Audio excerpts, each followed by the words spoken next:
The Ottoman Empire ruled much of the Middle East for over 500 years, from 1299 until 1918, at the end of World War I.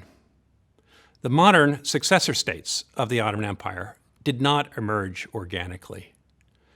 Rather, the European powers gathered together at the Paris Peace Conference in 1919, and they divvied up the lands of the several great empires that were destroyed during the war. World War I has sometimes been called the empire-destroying war because it put an end to 4 multi-ethnic, multi-religious empires: the Russian Empire, the German Empire, Austro-Hungarian Empire that stretched through much of Central Europe, and the Ottoman Empire. It's important to know a bit about the Ottoman Empire. Its institutions and traditions have continued to have a large impact on the region. In this short video, we're going to touch on 2 topics. Who were the Turks, the Ottoman Turks, and why did their empire last so long? Let's begin with the Turks. They're one of 3 major ethnic groups that dominate the Middle East. The 2 others are the Arabs and the Persians.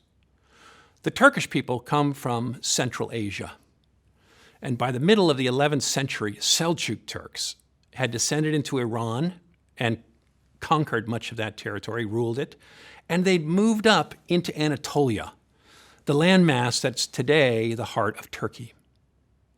This had been the heartland of the Byzantine Empire. The Turks transformed Anatolia from a Greek-speaking Christian land into a Turkish Islamic land. They were excellent horsemen and warriors, which gave them an edge over those that they conquered.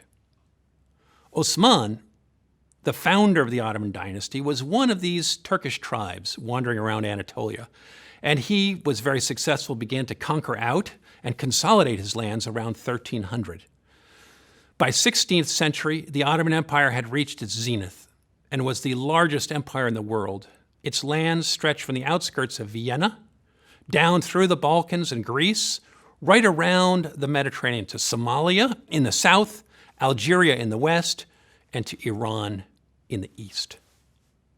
Constantinople, the capital of the Byzantine Empire, was conquered in 1453 by Mehmet I, the conqueror, and renamed Istanbul. By 1600, its population reached 700,000, which made it by far and away the largest city in Europe. It dwarfed both Paris and London, that had populations of a mere 100,000.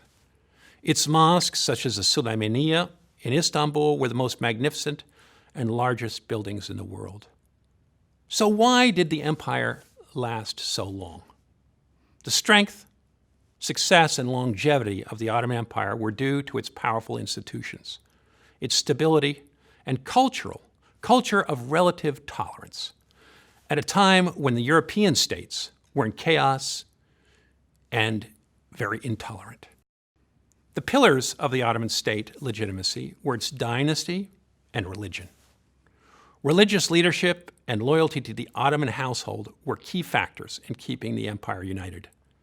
The head of the Ottoman household personified this attachment in his 2 offices as Sultan and Caliph.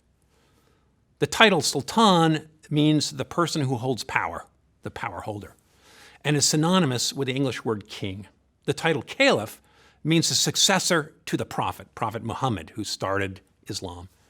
And it is a religious title akin to that of the Pope in the Catholic Church.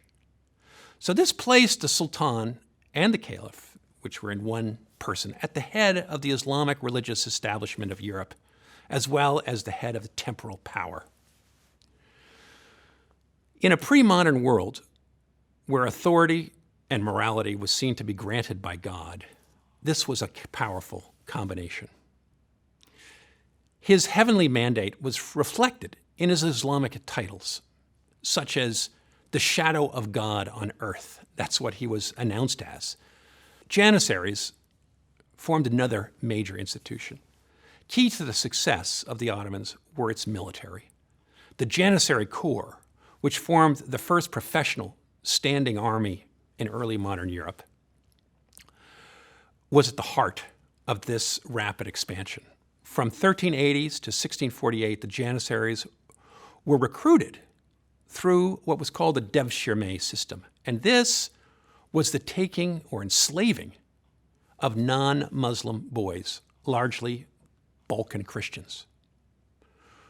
Representatives of the emperor would go out to small villages in the Balkans, and they would recruit the best-looking and most fit and smartest Christian boys that they could find. They were brought to Istanbul for conversion and for training in elite academies. They were to see the Sultan as their father. The Janissaries were subjected to strict discipline, but they were paid salaries and pensions upon retirement. They formed their own distinct social class that became one part of the ruling elite of the Ottoman Empire, rivaling the Turkish aristocracy. The brightest of the Janissaries were recruited and sent to the palace schools to become viziers or ministers and run the empire. Through a system of meritocracy, the Janissaries held enormous power. Their loyalty was supposed to be to the Sultan alone, and to this end, they were forbidden to marry or to have children. By the 17th century, the Janissary Corps became corrupt.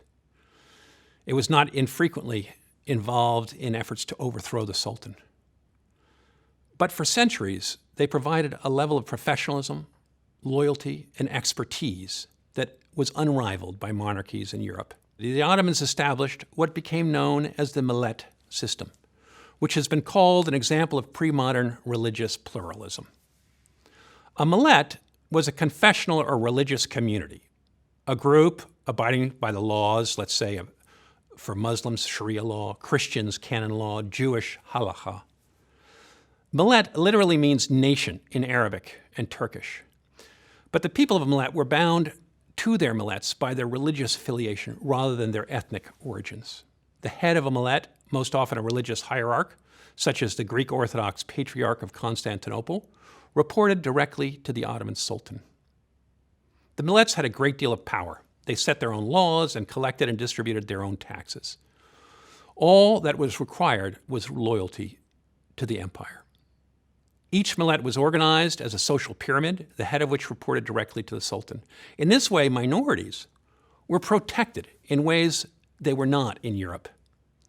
During the Spanish reconquest of the Iberian Peninsula, for example, the Spanish kings instituted the Inquisition and forced all Muslims and Jews to choose between conversion or death.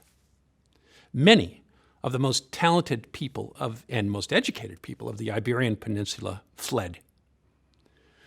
They took refuge in Ottoman lands, and particularly Istanbul, where they became valued citizens of the empire.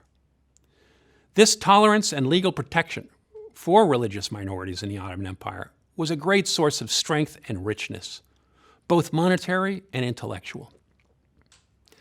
Today, in the age of nationalism, this diversity has been a double-edged sword. Religious and ethnic diversity has hindered the formation of cohesive political community, national communities, which is a central feature of nation building. The emergence of nation states in the region has been devastating to diversity. During the medieval and early modern age, however, the institutions of the Ottoman Empire were the source of its stability and its expansion. The Sultanate, Caliphate, Janissary Corps, Devshirme, the Millette System were all central tentpoles of the empire's longevity and richness. By the 19th century, however, they were becoming a liability. The rise of modern national states in Europe challenged them all. It is little wonder that the abrupt transition from empire to nation, where sovereignty springs not from God, but from the people, has been so turbulent and devastating in the Middle East.